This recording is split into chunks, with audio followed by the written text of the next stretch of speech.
It was back to business on Capitol Hill today. New House Speaker Mike Johnson spent his first full day meeting with the Australian Prime Minister who's in town, and later President Joe Biden. That's as major tests of Johnson's leadership await. Congressional correspondent Lisa Desjardins is here to walk us through what's ahead. So Lisa, Speaker Johnson has been on the job for one full day. He already faces a potential government shutdown in just 3 weeks. What do we know about what his speakership means for the chances of avoiding a federal government shutdown? There are some early good signs that one can be avoided here. One, as you said, Johnson did speak with President Biden in person today at the White House. We'll talk a little bit more about that later. Relationships so far are cordial. Lawmakers are trying to build relationships, and so is he right now. But another big sign, Jeff, is that he knows that a stopgap or continuing resolution funding bill might be needed. And he actually sent a memo out to Republicans, a Dear Colleague letter yesterday. And I want to highlight one part of that letter. He wrote, if indeed stopgap funding is needed, he wrote, I would propose a measure that expires January 15th or April 15th. In other words, the new speaker is immediately getting behind the idea of a temporary funding bill, which is not something that the rest of his conference has always backed.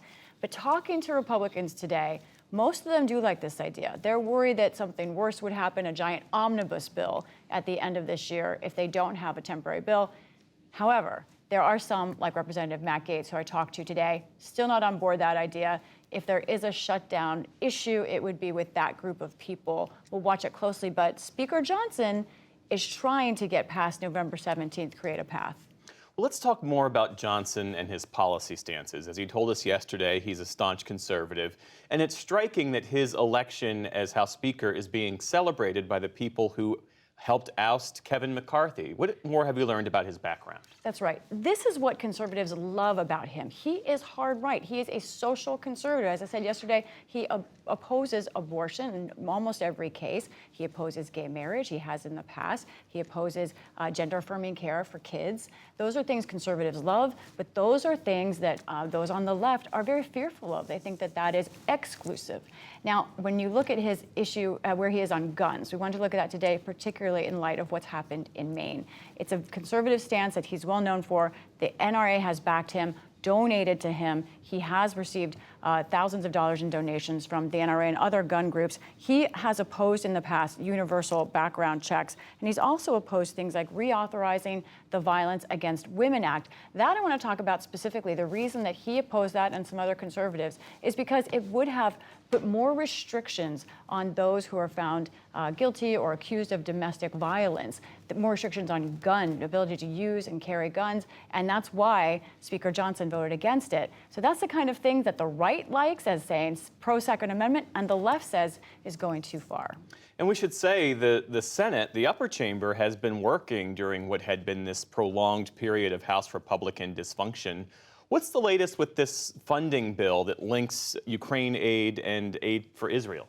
Let's go through all of the funding requests that are out there. They're all important and they're very big. So this is so far what President Biden has outlined that he would like Congress to pass. $61 billion for Ukraine, for helping Ukraine, as well as $14 billion for Israel, $14 billion in addition for the southern border. And then in a separate request, this is new from Laura Barron-Lopez, was passed this on to us yesterday, $56 billion for domestic needs. That includes disasters, fighting fentanyl, and childcare, some other things. All told, it's about $161 billion that the president is requesting. Talking to senators and Senate leaders, they are behind the Ukraine and Israel money right now. They're probably going to keep those two things together. I think we will start to see some action as early as next week, perhaps, in committee there. But keeping that together, the Ukraine money has a very long shot. It's going to be very difficult in the House. One other factor, I want to talk about Democratic leader in the House, Hakeem Jeffries. How is he going to work with this man? He was asked today about what he knows about Mr. Johnson. Here's what he said.